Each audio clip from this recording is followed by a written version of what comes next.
euh, 845 et 622 inscrits sans explication.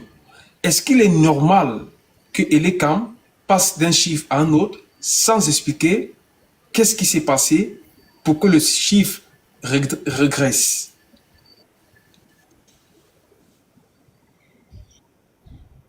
Mais c'est pour ça que je vous dis, c'est le plus grand problème qu'on a, l'opacité. Vous comprenez? C'est l'opacité. Qui peut croire qu'il n'y a que 18 000 inscrits au niveau de la diaspora? La diaspora camerounaise dans le monde, elle est estimée à environ entre 6, 7 ou 8 millions. Vous comprenez? Et donc c'est un chiffre quand même qui est ridicule quand vous voyez ça.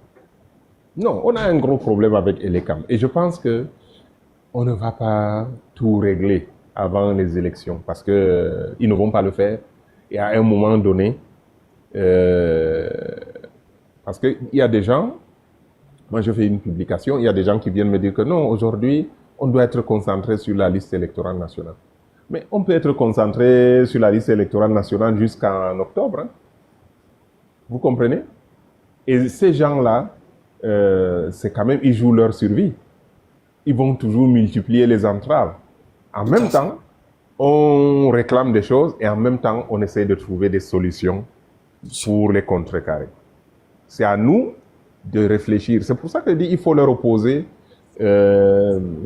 l'intelligence. Et aujourd'hui, sans prétention, l'intelligence est du côté de l'opposition. L'intelligence est du côté... Parce qu'eux, ils ont construit un système basé sur la médiocrité. Soit vous êtes médiocre, soit vous faites le médiocre. Et alors, si vous êtes brillant et que vous êtes obligé de faire le médiocre, à force de faire le médiocre, vous devenez médiocre. C'est comme le malade imaginaire. Hein? Si vous faites le malade, à la fin, vous finissez par tomber malade. Ça peut être réel, ça peut même être dans votre tête. Parfois, il y a des choses. Donc, et aujourd'hui, vous avez des gens en face qui n'ont pas la capacité ou les capacités qu'il y a dans l'opposition. Et ils n'ont que deux choses. Le bâton et la carotte. Vous comprenez? Ils vous donnent la carotte, si vous n'acceptez pas, ils utilisent le bâton. Et donc nous devons leur opposer l'intelligence. Et je pense qu'aujourd'hui, eux tous, ils voient comment 2025 ne va en rien ressembler à 2018. Et moi, je pense qu'avec Elekam, il faut mettre normal, chercher des solutions. Parce que ces gens, parfois, ils sont d'une arrogance et ils se sentent tout puissants. Il n'y a aucun juge qui peut dire quelque chose comme ça. Il n'y a aucun... Ils ne risquent rien pour le moment. Et donc, ils peuvent tout se permettre. Si nous ne voulons pas aussi nous réveiller trop tard, il faut avancer en maintenant la pression, mais il faut rapidement avancer. Et ça, les chiffres, ils vont donner les chiffres qu'ils veulent. Mais ils seront obligés, comme ils le font d'habitude, c'est la loi des membres. Et ils respectent scrupuleusement la loi. Ils publient la liste des bureaux de vote 6 jours avant. Pas un jour de plus. Si nous, on est bien organisés, on va prendre la liste, on va identifier tous les bureaux de vote et on va faire une reconnaissance et on va... La veille, on est déjà installé. Quand ils vont venir coller les noms, on est déjà là. Ils vont faire comment? Si ils ont annoncé 29 500. Et ils sont obligés. Et la liste qu'ils vont publier là, il faut qu'on ait des gens qui vont aller là-bas. S'il y a un bureau de vote, lors des résultats, on nous apporte un PV qui porte le nom d'un bureau de vote qui n'a pas été publié, qui n'est pas dans leur liste. On leur dit que non, ce n'est pas possible, ça ne peut pas compter. Voilà la liste que vous avez proposée. Et on doit pouvoir avoir accès à l'ensemble, à la totalité des bureaux de vote. Si vous faites ça, le gars, il tripatouille ces trucs, mais si on a des gens vigilants, qui regardent qui vient voter 2 fois, qui vient voter ceci, qui vient faire, qui n'est pas le gars, si ce n'est pas sa photo qui est là. Nous devons nous organiser avec les moyens de bord. Et c'est pour ça que la plateforme que nous on va mettre en place va servir aussi à beaucoup de choses. C'est pour compléter le travail de l'opposition. Hein. C'est-à-dire qu'on va orienter parce que Elecam, parfois, crée des bureaux de vote et déplace des électeurs et sans rien leur dire. Et il y a des gens qui font le tour partout de la ville et ils ne voient pas leur nom, ils rentrent chez eux. Mais cette fois-ci, il y aura un numéro. Il y aura un numéro WhatsApp. Il y aura une plateforme, il y aura un PC où les gens vont appeler pour dire que moi, je suis dans tel arrondissement, je ne vois pas mon nom. On va lui dire que madame, monsieur, attendez, on revient vers vous dans 15 minutes. On va regarder les listes, on va lui dire, on va le rappeler pour dire que non, allez-y à tel endroit. Vous comprenez? On doit s'organiser sur le plan pratique. Vous comprenez? Et en même temps, sur le plan du droit, parce qu'on doit les discréditer. Et là, aujourd'hui, Elecam est discrédité parce qu'on disait qu'Elecam trichait, mais personne ne savait, ne comprenait comment Elecam trichait. Exactement. Mais aujourd'hui, voilà, on sait comment Elecam triche. Et on les attrape la main dans les sacs. Bon, le jour où les Camerounais vont en avoir marre de l'Elecam, ils vont se lever comme un seul homme. Vous comprenez? Mais informons les Camerounais. Ce qu'on fait, c'est important. En allant devant les tribunaux, en entravant, parce qu'eux-mêmes, quand quelqu'un triche, quand quelqu'un vole, il se cache. Hein, il ne veut pas être quand même ce gars de l'Elecam. Moi, j'avais écouté un vocal, un échange entre un gars de l'Elecam qui a circulé à un moment donné avec un candidat du parti au pouvoir, ainsi de suite. Mais vous sentez quand même que le gars, il dit non, si on fait ça, on va nous attraper, il faut faire ceci. L'autre dit que bon, non, envoyez votre gars aller par derrière là-bas, faire ceci. Ils sont obligés de tricher. Et pour tricher et ne pas se faire attraper, il faut beaucoup d'intelligence. Vous comprenez? Il faut beaucoup d'intelligence.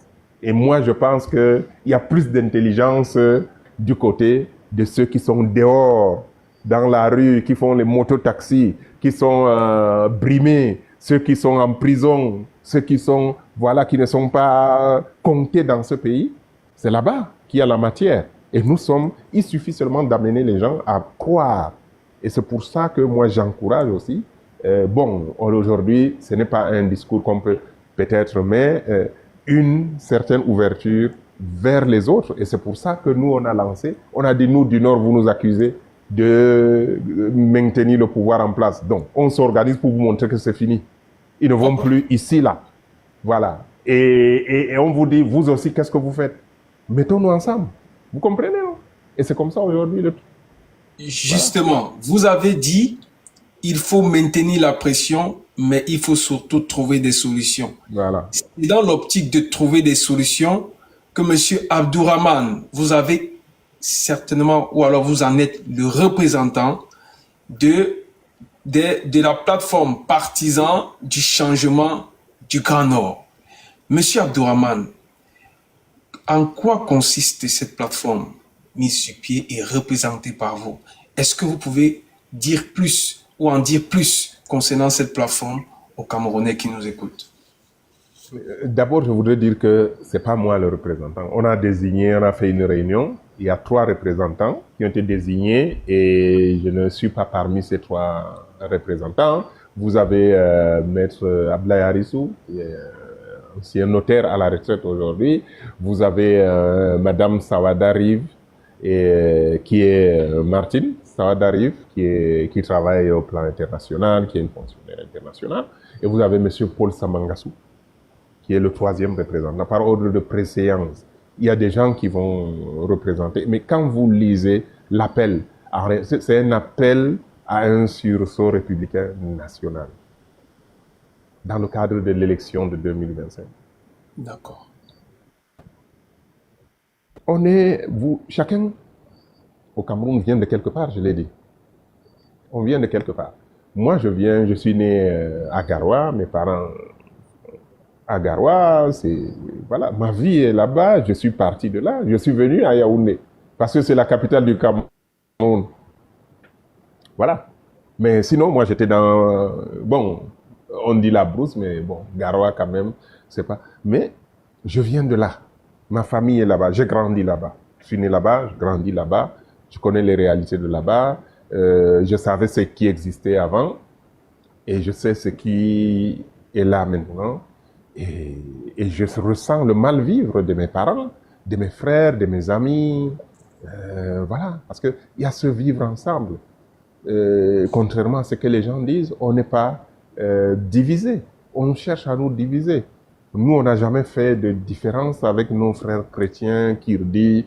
On a toujours mangé dans les mêmes assiettes. La seule chose, on faisait attention que non, qu'il n'y ait pas de porc quelque part quand vous allez chez votre ami chrétien. Pour ne pas manger du porc. Ou bien on vous dit, bon, peut-être que là-bas, on a seulement coupé la tête du poulet, éviter de manger le poulet. De sorte même que beaucoup de familles chrétiennes appelaient les marabouts pour égorger, pour que les enfants musulmans, les amis de leurs enfants, puissent aussi manger chez eux, sans avoir de problème. Voilà la seule différence qu'on faisait. Hein. Moi, je n'ai jamais su qu'il y avait autant d'ethnies au Cameroun, il y avait autant de divisions, et que même au nord aujourd'hui, on nous pointe que nous sommes différents, nous sommes divisés. Vous comprenez? Donc, on a fait un constat. Comment ça va mal? En partant de chez nous. Parce que quand je dis comme ça, aujourd'hui, nous avons reçu, hier dans la nuit très tard, un email venant d'un groupe de personnes, d'une association qui est basée en Europe. Et ils nous disent que non, nous sommes une association, on est ici en Europe, on est regroupé des ressortissants du Nord et des gens qui ont vécu au Nord. Ils ont une association comme ça. Donc, les gens qui ont vécu au Nord, qu'ils viennent de quelque autre partie du Cameroun, c'est-à-dire d'autres viennent de l'Ouest et tout ça, là, leurs parents étaient fonctionnaires là-bas, ils ont vécu là-bas, ils ont vécu les réalités, mais ils sont les enfants de là-bas. Ils nous disent que nous, on veut contribuer, on veut s'associer, on a lu votre appel, on va. Vous comprenez? Donc, aujourd'hui, on a voulu dire que, écoutez, dans le Nord, le bétail électoral, tout le monde a dit que mais vous êtes les moins nantis, le moins bien nantis, vous êtes les plus négligés, mais vous maintenez quand même ce pouvoir. Si le pouvoir est là 43 ans, c'est à cause de vous. C'est le message que j'ai entendu de l'opposition et des autres parties prenantes. Mais nous, on dit, bon, écoutez, on prend nos responsabilités pour dire au reste du Cameroun que non. Le Nord n'est plus comme ça. Aujourd'hui, il y a une majorité qui veut que ça change. Et on est en train de le démontrer. Vous voyez les personnalités qui ont signé. Et là, on a une liste de 150 personnes qui va sortir lundi, des signataires, la deuxième vague des signataires. Et pour que quelqu'un mette sa signature, c'est des gens qui ont des situations, qui ont des... Je me suis battu même avec certaines personnes pour qu'ils ne signent pas, mais ils ont signé. Ils disent que si on veut, on les mange. Si on veut, on les enlève même du travail. Moi, je dis aux gens, non, attention. À ces amis, je leur dis, mais c'est pour vous dire, les gens sont excédés. Et puis, c'est un droit constitutionnel. La liberté d'opinion politique, d'expression. Aujourd'hui, il y a des gens qui disent, bon, non, nous, on veut le changement. Et c'est un droit consacré, protégé par la Constitution du Cameroun. Normalement, on n'a pas à brimer quelqu'un ou à le menacer parce qu'il dit que non, il faut une alternance. La démocratie, c'est dans la Constitution. Donc, on s'est retrouvés et on a dit que ça va comme ça. On a voulu créer l'amalgame avec les mémorandums ou les mémorandas qui ont été publiés par le passé et qui avaient permis à un certain nombre de personnalités d'intégrer le gouvernement. On a dit non. Le mémorandum disait revendiquer des choses en demandant au pouvoir en place de donner parce qu'on est lésé et tout. Nous, on ne demande rien. Nous, on fait un constat et on dit qu'il faut tourner la page. On ne demande rien. Et on ne prendra rien. Ça, je peux vous assurer. Dans ce cadre-là qui a été mis, vous n'aurez pas... Bon, je ne vais pas toujours mettre ma main au feu. Mais sur les 16 premiers signataires, je ne suis pas sûr que vous allez avoir une personne ou une personnalité qui va accepter un poste. Parce qu'ils ont déjà proposé ça, je ne sais pas. Au moins, chacun a dû refuser des choses et tout ça là-dedans. On dit, écoutez, moi, quand je suis arrivé en politique, et je l'ai déclaré dans les médias, j'ai dit, mon rôle, c'est de casser le mur qu'il y a entre le Grand Nord et le Grand Sud et ramener le Grand Nord dans le jeu politique national, dans le débat politique national. Parce que jusque-là, le Grand Nord était absent. En 2018, est-ce que vous avez senti le Grand Nord? Toutes les batailles qu'il y avait là. Voilà, il n'y avait personne qui s'est levé dans le Nord, même comme ça par amusement, pour dire que non, le MRC a raison, ou même le MRC a... Les gens sont restés au regard. Mais Monsieur Abdourahmane, est-ce que ce n'est pas lié au fait que dans le Grand Nord, on a certains partis politiques d'opposition qui sont des alliés du régime et qui, peut-être par ricochet, et corrompent la population jusqu'à la plus basse échelle? Est-ce que ce ne sont pas également des raisons qui peuvent expliquer l'absence du Grand Nord en 2018? Non, ils n'ont pas les moyens de corrompre tout le monde. Ils n'ont pas les moyens de corrompre tout le monde. Non, je l'ai expliqué par le passé. J'ai dit qu'il y avait un accord Nord-Sud où il est question que les colons ont laissé et que quand le président est parti, il fallait remettre le pouvoir à quelqu'un du Sud. Et il l'a fait, il a respecté. Et l'élite du Nord, pendant de longues années, a attendu le retour d'ascenseur et le président Biya lui-même, à certaines occasions, leur a laissé entendre, croire qu'il allait respecter ce deal. Parce que c'était fait contre le pays Bassa, le pays Bamileke, quand il y avait voilà, le maquis. Et on a dit oui, on a dit que bon, ils ont imaginé cet axe politique et c'est un accord non écrit, mais qui a fonctionné. Le président a dû commencer et quand il partait, c'était clair. Il a respecté l'accord parce que c'était ça. Les Français disaient que non, il y a un accord et il faut quelqu'un du centre-sud. Il ne pouvait pas sortir de ce cadre-là. Beaucoup n'ont pas compris pourquoi, par exemple, quelqu'un comme Samuel Lebois n'a pas été préféré et tout ça là. Ça a aussi compté. C'est ça même qui était le principal, le socle même de ce qui s'était passé en 82, en novembre 82. Donc, l'élite et les populations ont attendu le retour parce qu'il y avait un accord politique. On est ensemble. Et donc, les gens, ils ne votent pas le RDPC en réalité. Ils ne vont même pas voter, mais on laissait faire. Parce qu'on disait, et beaucoup de nos parents nous disaient que non, on a donné notre parole, il faut laisser le président Biya partir. Quand il va partir, et vous avez ce discours-là qui est tenu par beaucoup de gens. Mais aujourd'hui, le problème, c'est que ces gens, moi je n'étais pas dans cet accord, ça ne me concernait pas. Mais les gens qui étaient dans cet accord aujourd'hui se sont rendus compte que c'est impossible que cet accord soit respecté.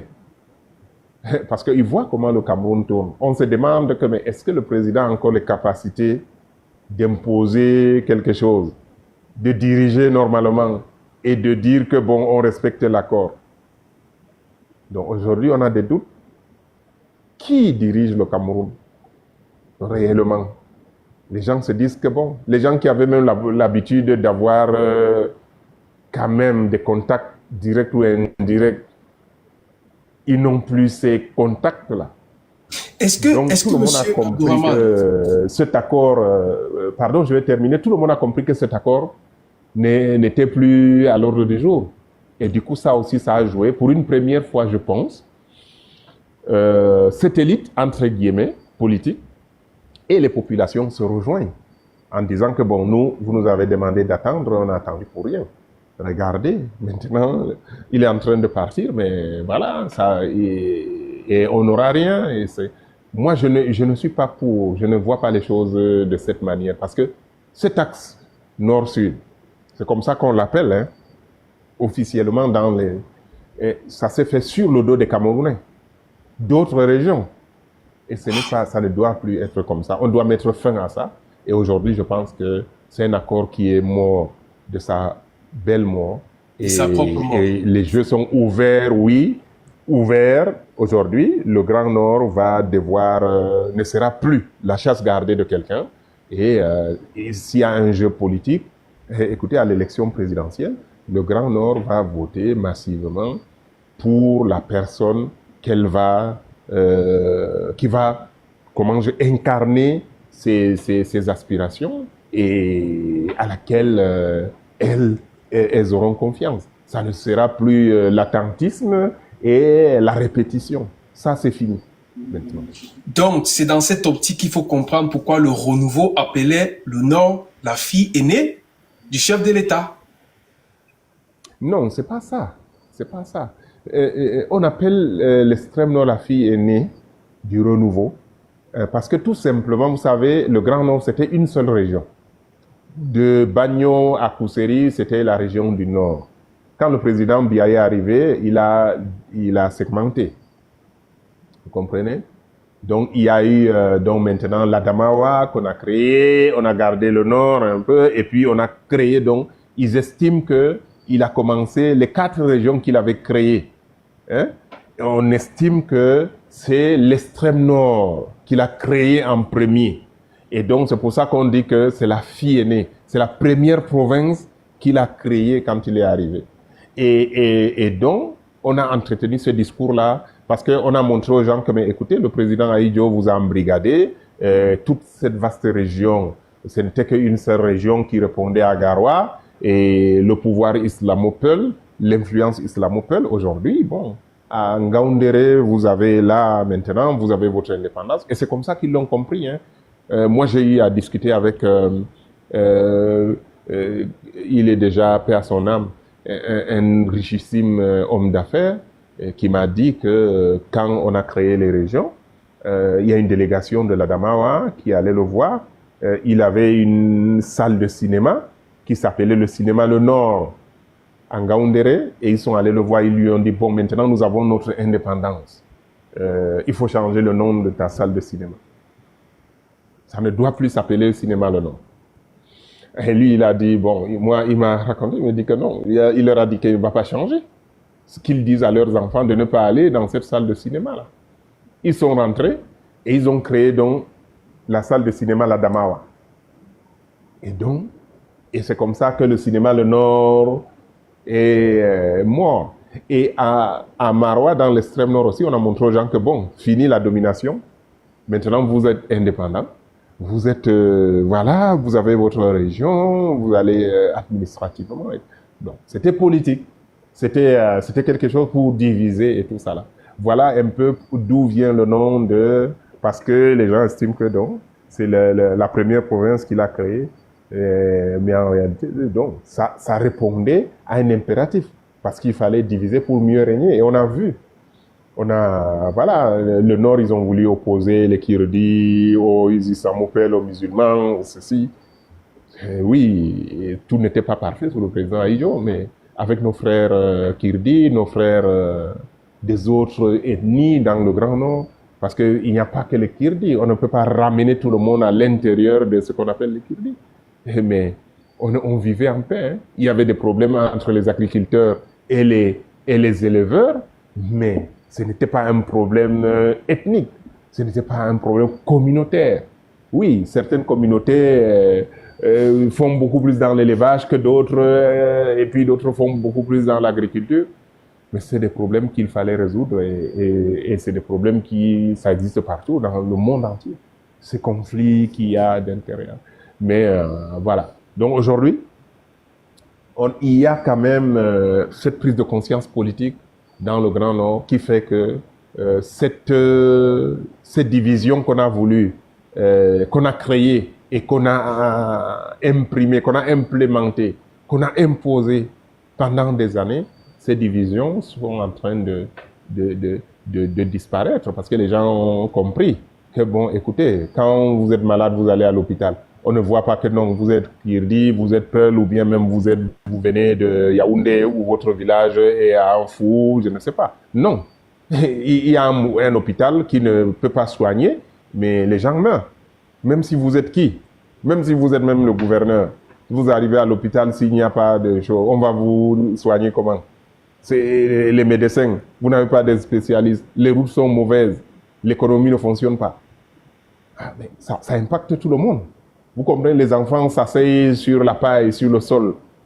Vous comprenez? Donc, et ces enfants-là, ce ne sont pas les enfants de telle ethnie. On ne regroupe pas les enfants d'une seule ethnie pour mettre dans une école. Vous comprenez? Tout à Donc, fait. c'est des enfants qui ont des parents originaires. Donc, et voilà un peu aujourd'hui, il y a une partie du Grand Nord qui se met debout et ça répond à une aspiration profonde des populations qui veulent le changement. Et là, aujourd'hui, moi, je veux voir comment le RDPC va avoir même 25% Justement, dans le monsieur Grand Nord. Abdourahmane, concernant l'accord dont vous avez parlé, est-ce que c'est cet accord qui permet de comprendre pourquoi? Parce que je dois dire que lorsqu'il concerne des problèmes dans certaines parties du Cameroun, on ne voit pas le secrétaire général à la présidence se déplacer en personne. Mais lorsqu'il s'agit du Grand Nord, ou lorsqu'il s'agissait du Grand Nord, et récemment encore, nous avons vu un déplacement du secrétaire général à la présidence dans le Grand Nord pour une affaire qui était aussi importante. Et ensuite, on l'a vu vouloir repartir de sitôt, mais il a dû s'asseoir à son départ pour répondre à certaines exigences ou doléances de certaines élites de la localité.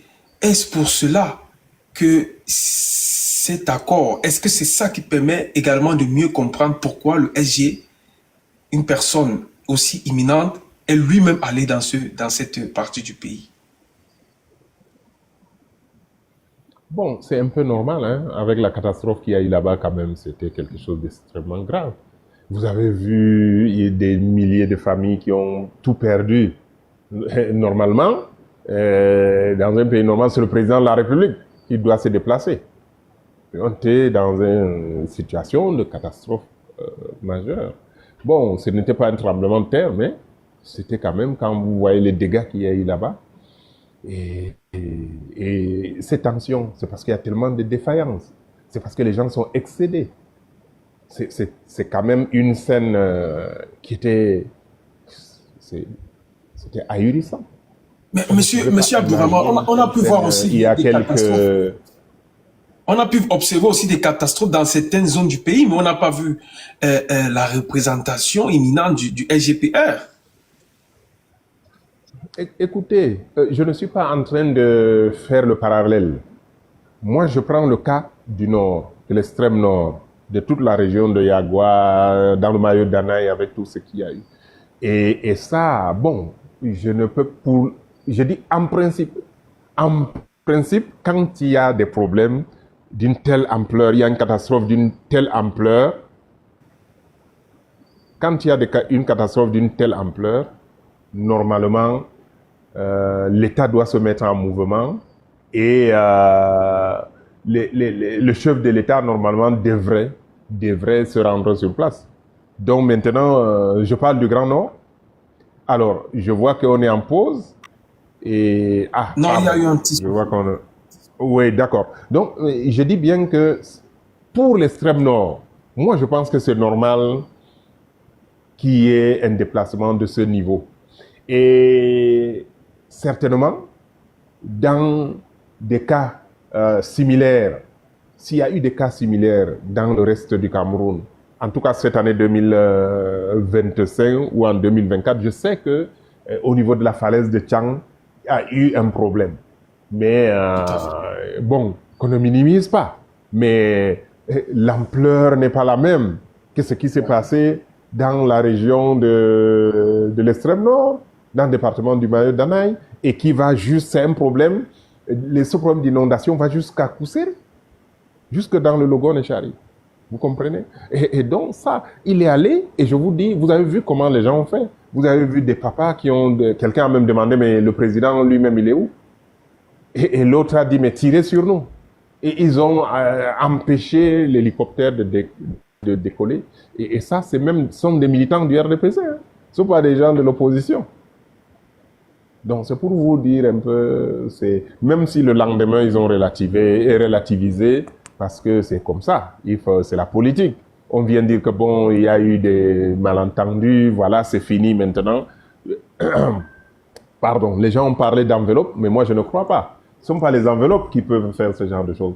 Tout simplement parce qu'ils ont exigé quelque chose qu'ils ont obtenu.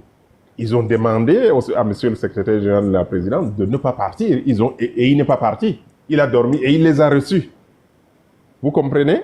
Et ils lui ont transmis les doléances. Ils ont obtenu ce qu'ils voulaient. Maintenant, est-ce qu'on a donné des enveloppes aux gens? Mais c'est pas ça qui fait que le lendemain, ils relativisent. C'est parce qu'ils ont obtenu et ils ont défié ouvertement leur hiérarchie. Et imaginez donc ceux qui ne sont pas dans le RDPC et qui veulent le changement ou bien qui sont dans d'autres partis, et ainsi de suite. Voilà, donc les choses, rien ne sera plus comme avant, je vous ai dit. Et aujourd'hui, je peux vous faire une confidence. Ceux qui ont même le plus besoin de changement au niveau du Grand Nord, ce sont les militants du RDPC eux-mêmes. Je suis très ravi. Voilà. Je suis très ravi d'entendre ça, Monsieur Abdourahmane, dans un souci de changement, parce que notre pays est en train de connaître une mort, une zombification. Je crois que je dois le dire ainsi, une zombification, et on a besoin urgemment des gens ou de nouveaux acteurs au sommet de l'État pour redonner au Cameroun toute sa valeur, toute sa grandeur, toute sa dignité.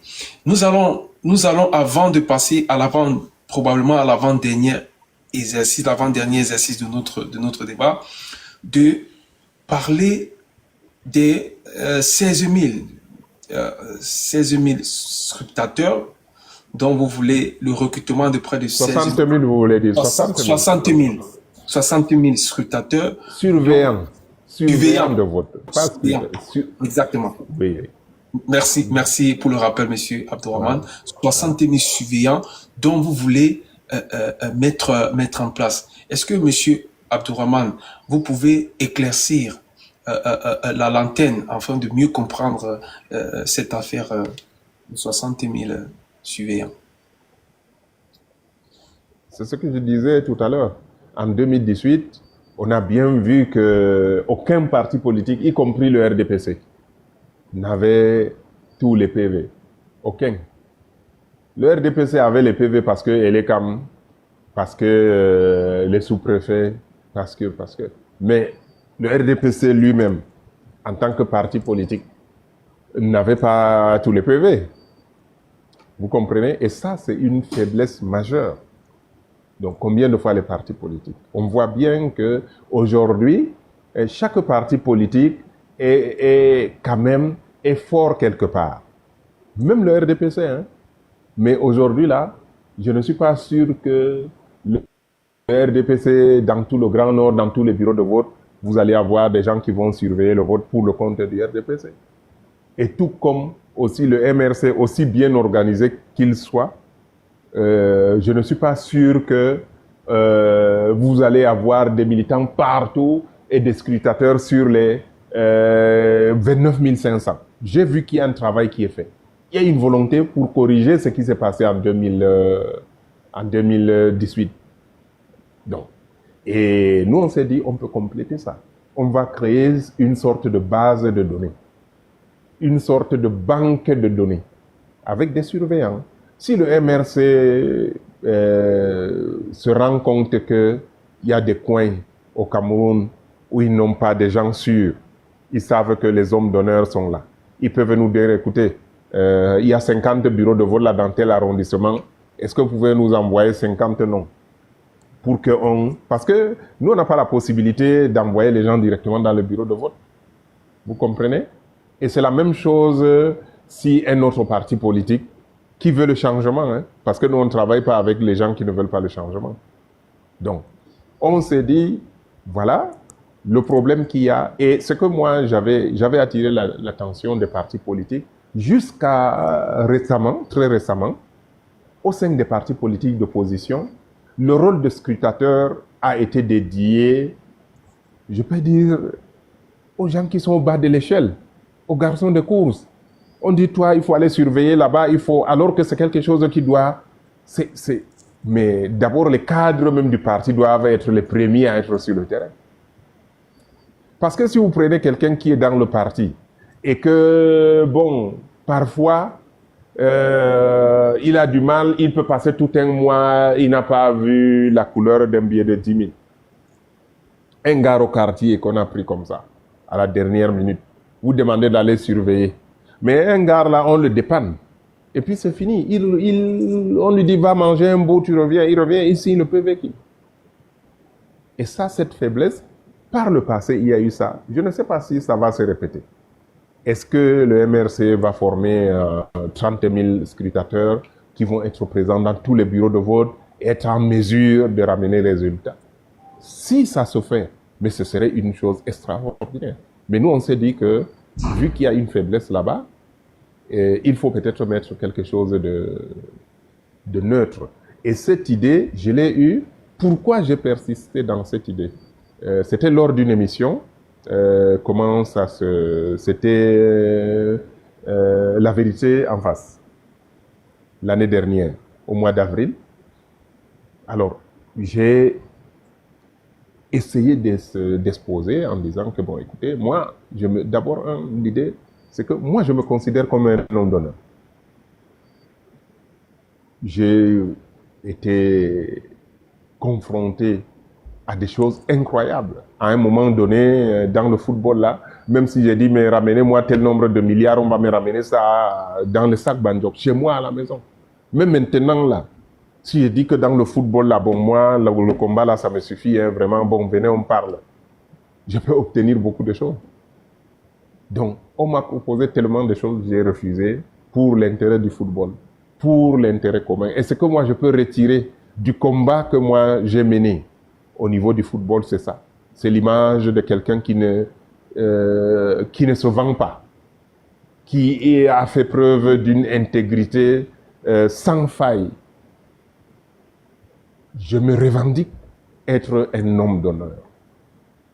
Et je dis bien qu'au Cameroun, certainement, on doit pouvoir trouver 30 000, 40 000, 50 000, 60 000 hommes d'honneur sur une population de 30 millions environ. Et j'ai dit, bon, écoutez, moi, je cherche des gens comme moi pour surveiller le vote, pour que Elecam soit obligé. Parce que si on est partout, et que pas seulement une seule personne, parce que si le MRC à un moment donné, il faut que les gens se relaient, quelqu'un peut avoir envie d'aller uriner, d'autres peuvent avoir un besoin pour sortir, ainsi de suite. Plus on est nombreux dans les bureaux de vote, et mieux on va surveiller les gens. Et j'ai dit que bon. Et quand j'ai exposé ça, je finis l'émission, le présentateur d'abord, Fangwa, et il était tellement... vraiment, sa réaction m'avait surpris. Parce que c'était quelque chose qui avait marqué son esprit. On en a longuement parlé après l'émission. Et moi, quand je regarde les messages, je reçois des messages, que ce soit des emails, que ce soit par message. Les gens me disent, on veut être des hommes d'honneur. Comment on fait pour être des hommes d'honneur? Je croise des gens en route, ils me disent, mais on vous a vu, on veut faire partie des hommes d'honneur.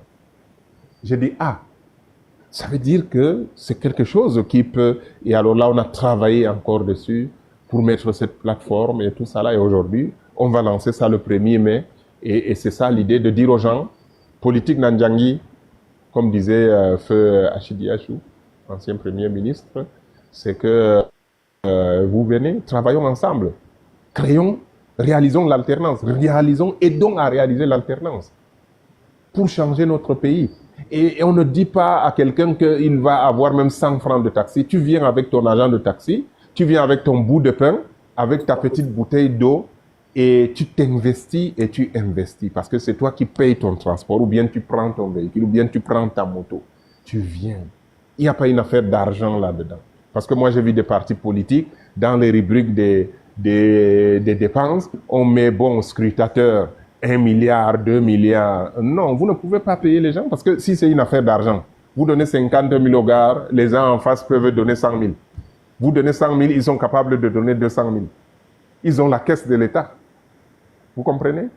Donc, et c'est ça, c'est d'avoir des gens qui pensent que on va aller, notre cible, ce sont les syndicalistes, ce sont les enseignants. On leur dit, mais vous vous battez tous les jours sous le soleil. Venez vous investir 3 jours pour l'élection. Surveiller le vote. Les gars qui sont là dans les hôpitaux, qui font grève parce qu'on les exploite, ils ne sont jamais les jeunes qui n'ont pas de travail, alors qu'ils sont allés à l'école, ils sont diplômés. Ceux qui ont perdu leur boulot. Les parents qui ont des enfants qu'ils ont élevés, au lieu que ces enfants prennent leur relais, ils sont obligés encore de supporter ces enfants comme des charges.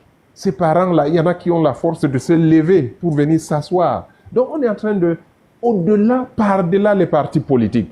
Parce qu'il y a des gens, si on leur dit que c'est le MRC, ils ne vont pas venir. D'autres, si on leur dit que c'est le PCRN, ils ne vont pas venir. D'autres, si on dit que c'est le SDA, ils vont dire que non, ils ne viennent pas. Mais ici, on dit non.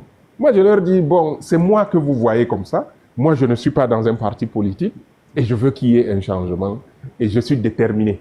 Si vous êtes déterminé, faisons ça. Mais après, personne ne sortira comme ça de cette situation. Si vous n'avez pas le boulot, vous savez que vous avez parié quand même, vous avez pris une option sur un Cameroun qui va être différent. On ne va pas vous brimer, on ne va pas vous choisir les gens à qui on donne le travail, les grandes écoles, et ainsi de suite. Parce que là, on se bat pour récupérer notre pays, qui est entre les mains d'un groupe de personnes, d'un petit groupe de personnes. Ils ne font même pas 0,5% de la population. Vous comprenez? Ils prennent notre argent, nos ressources, ils nous redonnent un peu, et on les remercie. Le président de la République, c'est nous qui l'engageons. C'est notre employé. C'est nous les patrons, comme je dis souvent. Mais ce n'est pas le président de la République qui est notre patron. Mais les gens pensent que nous sommes la propriété du président Biya. Nous sommes ses esclaves. Il peut se lever là, il prend celui-ci. S'il veut même, il prend au petit déjeuner. Non. Mais c'est nous qui employons les ministres du gouvernement. Sans nous, ils ne peuvent pas être là. Ça, c'est la constitution du Cameroun. Hein? Qui dit que c'est la démocratie, le vote et tout ça là? On doit s'assurer que le vote là, cette fois-ci là, qu'on ne nous vole pas. Mais sinon, chacun attrape son voleur. Quand tu attrapes le voleur, tu fais quoi? Bon, en principe, tu l'amènes à la brigade. En principe. Mais il faut que les gens sachent que s'ils décident de voler, c'est feu président Mobutu qui disait parfois en conseil de ministres, il disait à ses ministres en lingala, voler avec intelligence.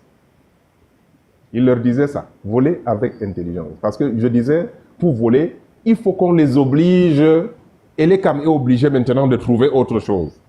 Ce n'est plus ce qu'ils faisaient avant, le schéma là, comme on dit au quartier, est très lent maintenant. Il faut qu'ils trouvent autre chose. Et c'est la même chose pour les gens de pouvoir. Il faut qu'ils trouvent autre chose. Il faut que maintenant, ils remuent leur ménage. Vous comprenez? Et donc, on est là-dedans. Et c'est ça le sens de cet appel. Je dis bien que moi, je n'ai pas de prix. Quand quelqu'un n'a pas de prix, tu ne peux pas acheter quelque chose ou quelqu'un qui n'a pas de prix. Quand il s'agit de ce que je vois du Cameroun, là, je dis aujourd'hui, là, nos enfants, moi, quand je vois mes enfants, j'ai pitié. Je dis, mais je vais les laisser là-dedans aussi. Non, on ne mérite pas ça. On doit avoir un pays qui est là pour tout le monde, qui protège tout le monde et qui punit les gens qui font la faute et qui ne respectent pas les règles. Si tu as quelque chose qu'on te donne, tu sais pourquoi on t'a donné, on t'explique. Si on te refuse quelque chose, on doit t'expliquer pourquoi on t'a refusé. Donc, c'est pas... Mais maintenant, là, quelqu'un reste là dans son bureau, il dit que tel là, c'est comme ça, on le met là-bas. Même les beignets, vous ne pouvez pas vendre au Cameroun. Si vous commencez à vendre les beignets, on voit que vous vendez vraiment les beignets là. On envoie quelqu'un vous dire que hey, c'est pas comme ça que ça se passe. Hein. Vous venez d'abord. On vous demande d'entrer dans le parti, de faire ceci. Vous devenez leur... Quoi? C'est-à-dire que rien ne doit se passer si ça ne passe pas par eux. Ils rejettent tout. Mais comment un pays peut se développer, peut fonctionner comme ça? Non, l'État est là pour organiser, veiller à ce que les lois soient respectées, édicter des règles, réguler, ainsi de suite. Mais là, non. Dans le football, ils sont là. Dans la culture, ils sont là. Dans tout, ils sont là. Le commerce même, tu fais. Tout. Il n'y a pas quelque chose que tu peux dire que, bon, moi, j'ai des aptitudes, je vais faire. Je vais montrer mes talents. Quel est le talent que vous avez vu que le Cameroun a sorti, en dehors de quelques footballeurs, les 40 dernières années? Vous avez un homme d'affaires qui est vraiment sorti, qui est un homme d'affaires qui n'est pas fabriqué par qui a été ingénieux, qui a créé quelque chose et tout le monde a vu? Non, on importe les choses, bon, et on vous fait des faveurs au port, on vous donne des crédits, on vous donne des et le gars il signe des accords par là. Où sont les capitaines d'industrie? Oui, Il y en a qui sont là, mais moi, je n'ai vu aucune ingéniosité. Parce qu'on a bridé tout le monde. Le patronat, j'ai vu comment il trime. Bon, on nous fait des choses à manger, on nous fait des trucs. Encore même que ça. Vous avez quelle industrie dans ce pays? Donc, il n'y a rien. Il n'y a pas quelqu'un qui peut se lever. Même Nganou, on dit, mais il est allé à la nage pour revenir maintenant s'afficher avec ces gens-là. Mais le Cameroun lui a donné quoi? En dehors du fait qu'il soit né au Cameroun quelque part, au hasard. Mais il a dû risquer sa vie. Et il avait, en principe, il avait 10% de chances de survivre. C'est ce que je lui reproche. Tu ne peux pas aller risquer ta vie, être obligé, parce que pour prendre le désert et prendre la mer, il faut être désespéré. Si on te pousse au désespoir, après, tu ne reviens pas t'afficher avec les gens qui t'ont poussé au désespoir. Parfois aussi, c'est ça. Est-ce que c'est le syndrome de Stockholm? Je ne sais pas, mais nous devons récupérer notre pays et faire en sorte que ça ne se reproduise plus, que quelqu'un ne vienne plus s'arroger la propriété du Cameroun, que ça devienne la propriété des Camerounais. Vous avez vu ce qui a failli se passer à Séoul. Le président a voulu faire il a voulu décréter un état d'urgence, l'état d'exception pour arrêter, mais c'est lui-même qu'on a arrêté. Vous comprenez? On doit construire des institutions qui permettent que même un fou qui arrive au pouvoir, sa folie va diminuer. Il sera obligé, sa folie sera canalisée. Vous avez vu Trump. Bon, il y a des choses qu'il fait, mais il y a des choses aussi qu'il ne peut pas faire aux États-Unis.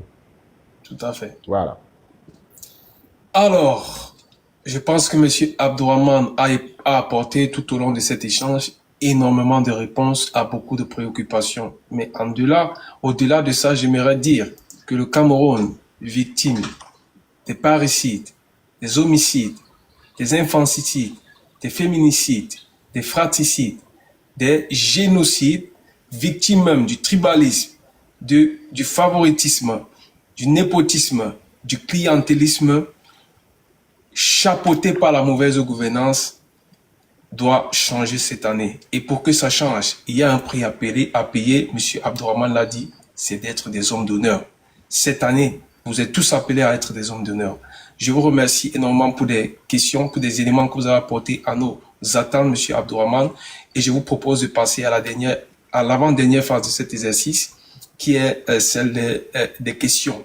Je vous propose donc de recevoir sur notre panel des invités qui vous poseront des questions et que on espère que vous apporterez des éléments de réponse aussi satisfaisants. Bonsoir et bienvenue, Monsieur Dieu Révolutionnaire. Merci, bonsoir. Bonsoir à Monsieur Abdourahmane. Bonsoir à l'hôte du live. Je remercie Monsieur Abdourahmane. J'étais en commentaire, j'ai écouté avec délectation beaucoup de choses que Monsieur Abdourahmane a dit. Il a fait des précisions sur des aspects sur le domaine du sport, du football que nous ne maîtrisions pas. Et il est aussi abondamment revenu sur l'aspect politique. Je découvre avec beaucoup de plaisir que M.